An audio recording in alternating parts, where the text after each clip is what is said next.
자, 오늘은 수요일이 문답 31번째 시간입니다. 한번 따라해 보겠습니다. 유효한 부르심은 무엇입니까? 이 수요일이 문답.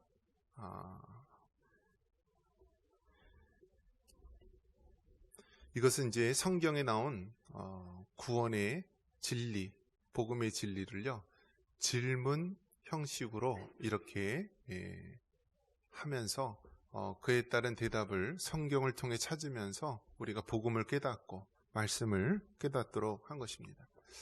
그래서 여러분, 이 질문의 힘이 굉장히 중요합니다. 질문. 그리고 여러분 자신에 대해서도 질문을 좀 해봐야 돼요. 질문. 그래서 여러분, 질문을 잘하는 사람이 정말 지혜롭고요, 또 질문을 잘할 때 우리가 문제 해결을 우리가 깨달을 수가 있습니다. 네. 우리가 잘 아는 이 철학자 소크라테스, 이 소크라테스는 뭐라고 우리가 많이 알고 있죠? 내 자신을 알라라고 하면서, 이 소크라테스는 항상 이렇게 질문을 했다라고 합니다. 질문. 근데 질문이 한 가지로 끝나는 것이 아니라 꼬리에 꼬리를 물고 하면서 계속 질문을 합니다. 그러면서 결국 어디에까지 질문을 하냐면, 그 자신이 내가 정말 모르고 무지하구나라는 것을 깨달을 때까지 질문을 한다라고 합니다. 여러분 어떻습니까? 여러분이 하나님을 잘 믿는다 하면서도요, 실상은 그렇지 못할 때가 너무나 많다라는 거예요. 하나님을 안다, 예수님을 믿는다, 성령의 역사를 안다라고 하는데 실상은 껍데기만 알고요, 그 안에 진리를 모르고 산다라는 것입니다.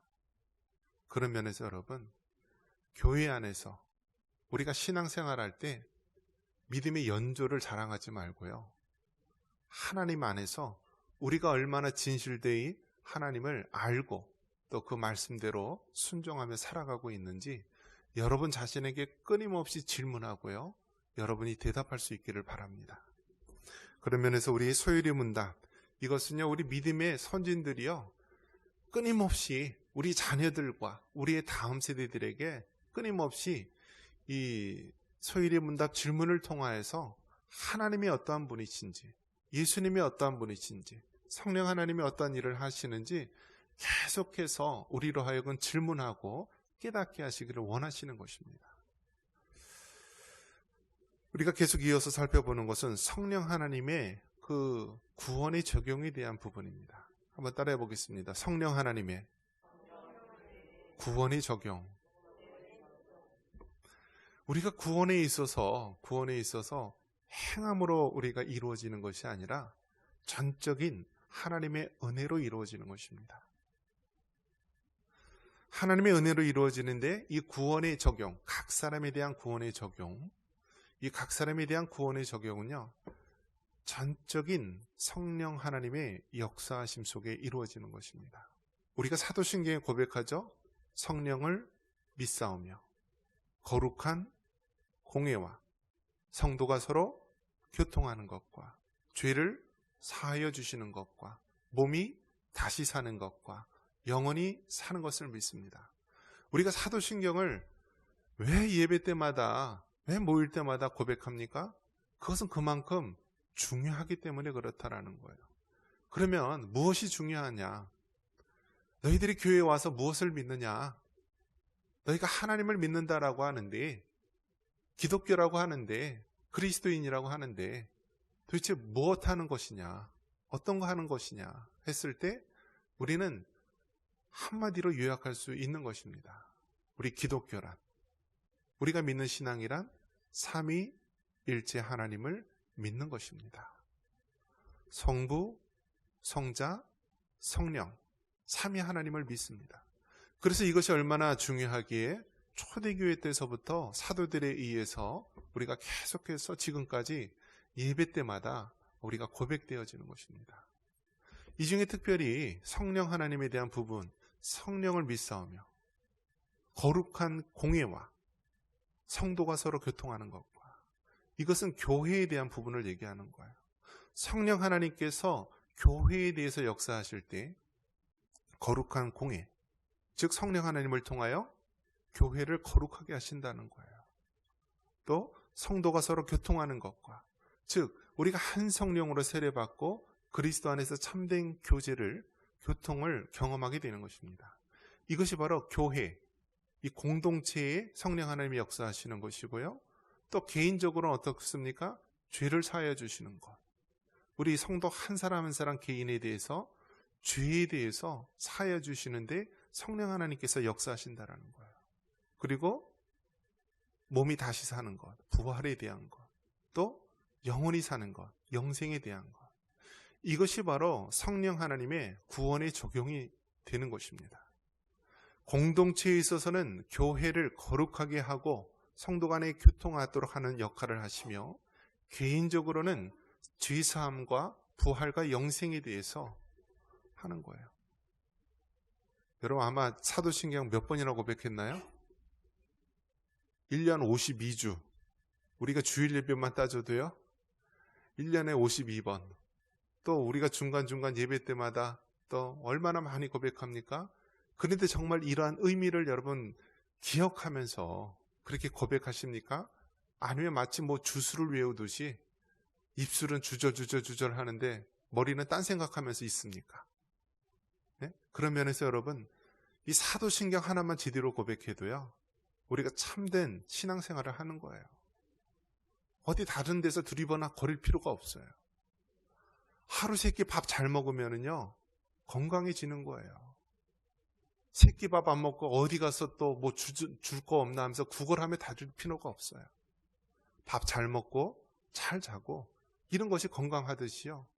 우리가 정말 매일매일 하나님의 말씀과 기도와 하나님의 그 예배 가운데 나아가는 삶, 이것이 정말 건강한 거예요. 어머니가 해주는 밥이 때로는 맛이 없어 보이죠. 맨날 된장국에 김치찌개에 맨날 그나물에 그 밥 맨날 질리도록 하지만요 그것이 우리에게 피가 되고 살이 되고요 건강하게 되는 거예요. 여러분이 교회에서 말씀을 계속 들을 때마다 다 안다, 또 들었던 말씀이다, 그렇게 하는 것이 아니라 어제 먹었던 밥 우리가 오늘 또 먹으면서 그게 피가 되고 살이 되는 거예요.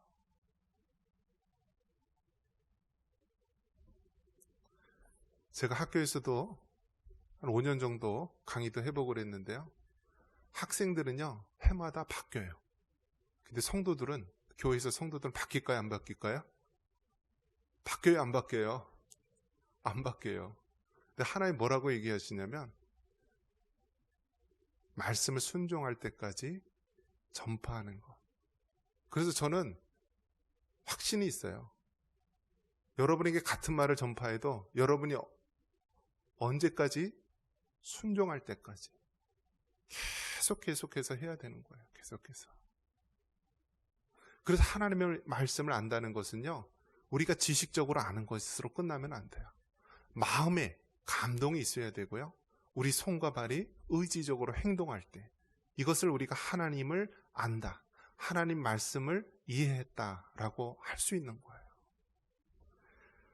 오늘 이소율의 문답 31번에서 유효한 부르심, 성령 하나님의 구원의 적용에 있어서 유효한 부르심이 있다라는 거예요. 그 유효한 부르심의 첫 번째가 무엇이냐면 죄의 비참함을 깨닫는 것입니다. 한번 따라해 봅니다. 죄의 비참함을 깨닫는다. 여러분 우리가 죄를 죄라고 하는 것이요 성령 하나님의 역사예요.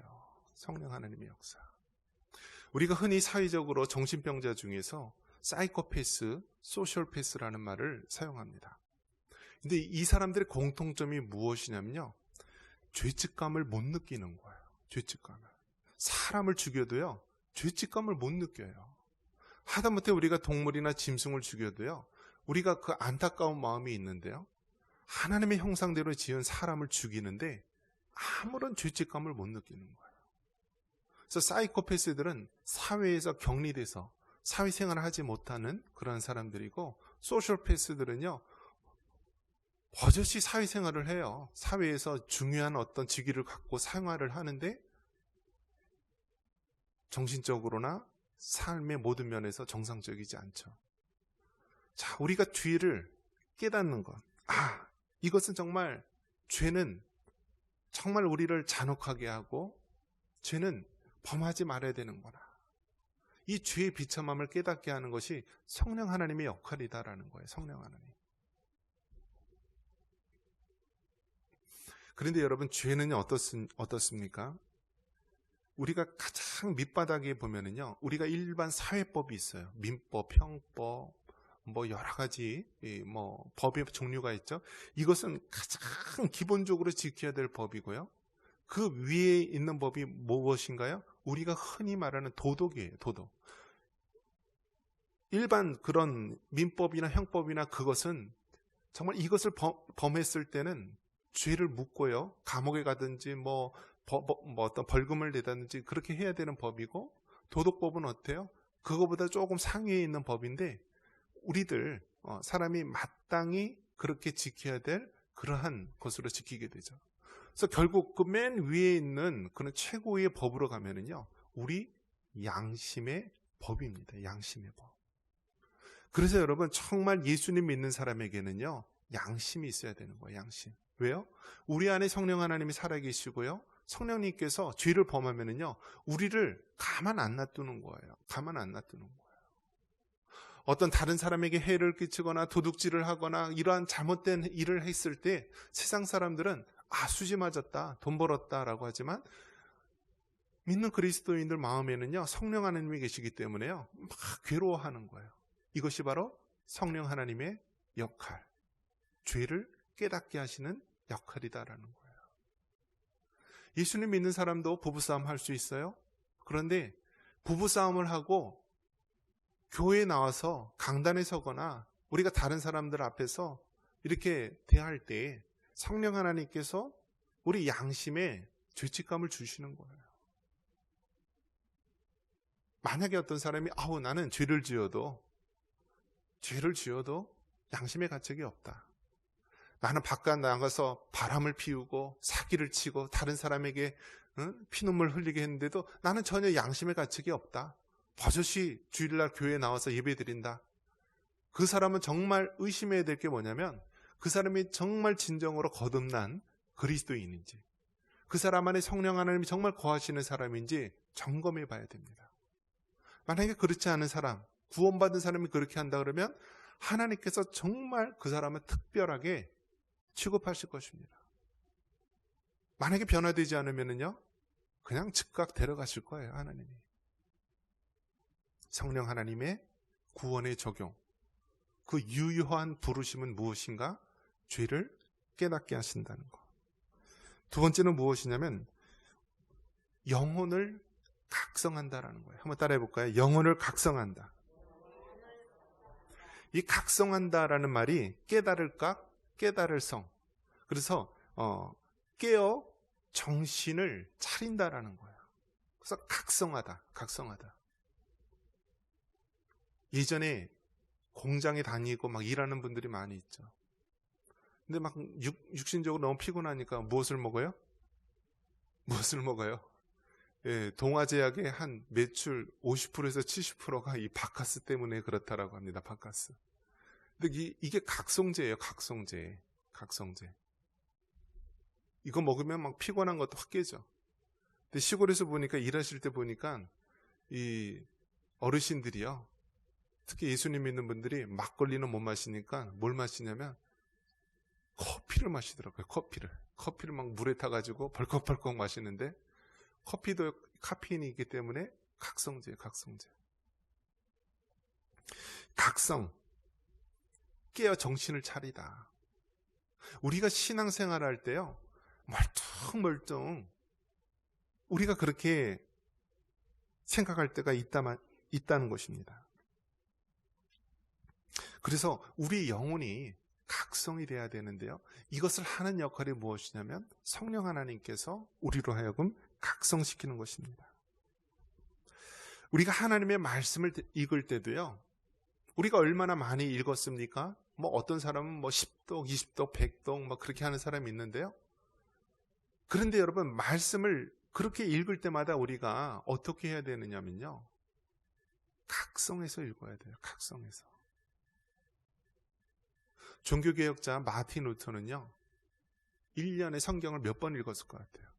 참고로 이분은 종교개혁 때 그 물꼬를 텄던 분이고요.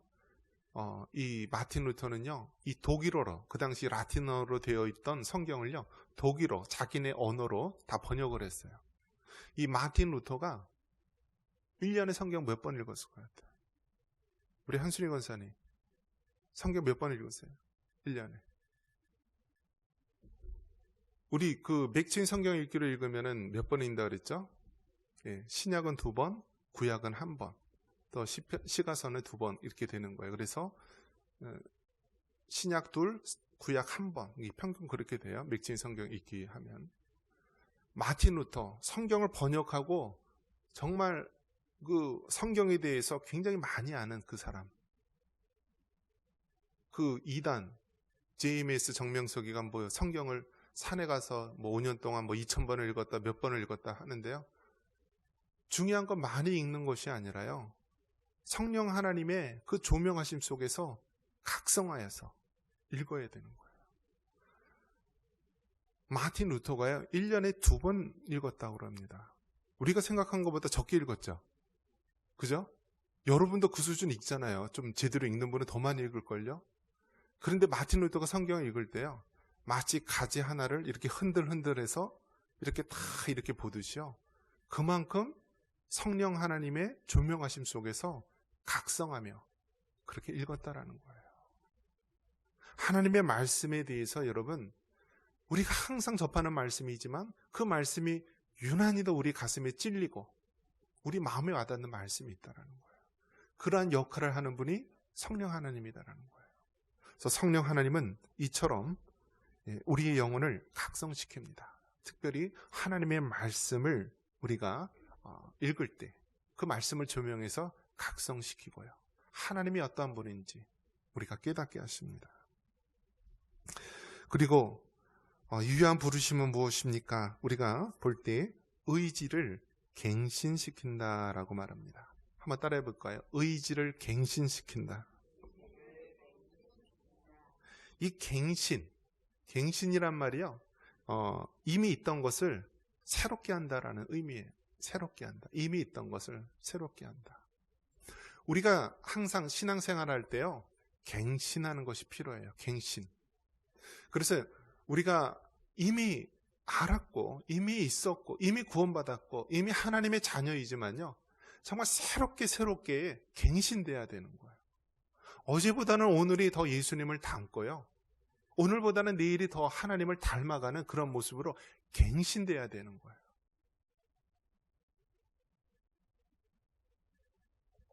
자전거는요, 멈추면 어떻게 되죠?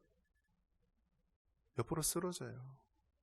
그렇기 때문에 자전거는 쓰러지지 않기 위해서는 어떻게 하죠? 앞으로 달려가야 되는 거예요. 우리의 신앙도 마찬가지입니다. 여러분이 조금만 편안하고 안이하게 신앙생활 하고 싶다라고 하는 순간 옆으로 쓰러지는 거예요. 하지만 목표를 향하여서, 푯대이신 예수님을 향하여서 우리가 한 걸음 한 걸음 페달을 밟고 앞으로 나아갈 때 넘어지지 않고 나아가는 거예요. 성령 하나님 역할은 바로 우리의 의지를 갱신시키는 것입니다. 갱신시키는 거예요. 교회에서 70세 되면 은퇴한다라고 하니까 모두가 70세 되면은요, 일 안 하려고 해요. 그러면 여러분, 시골교회에서 70세 된 사람들 몇 프로인지 아십니까? 거의 대다수예요. 그러면 교회 문 닫아야죠. 빨리 그럼 장례치를 준비해야죠. 그렇지 않잖아요. 지금 100세 시대 속에서요, 70세는요 그냥 행정적으로 그냥 그 다음 사람들에게 물려주고, 또 행정적으로 우리가 이야기하는 것이지 주의 일을 놓으라는 것, 신앙생활을 우리가 나태해도 된다는 것, 그런 것이 아니다라는 거예요. 우리가 갱신되어야 합니다. 이 갱신되는 것, 이미 있었던 것을 우리가 새롭게 만들어 가야 되는데, 이것을 바로 성령 하나님께서 우리에게 하시는 역사입니다. 말씀을 믿습니다. 성령 하나님, 우리 구원에 있어서 적용시키셔서요, 성령 하나님은 죄의 비참함을 깨닫게 하십니다. 성령 하나님은 우리의 영혼을 각성시켜서 깨어 정신 차리게 합니다. 성령 하나님은 우리의 의지를 갱신해서 더욱더 주님을 닮아가는 삶을 살게 합니다. 이러한 은혜가 있기를 주님의 이름으로 축원합니다.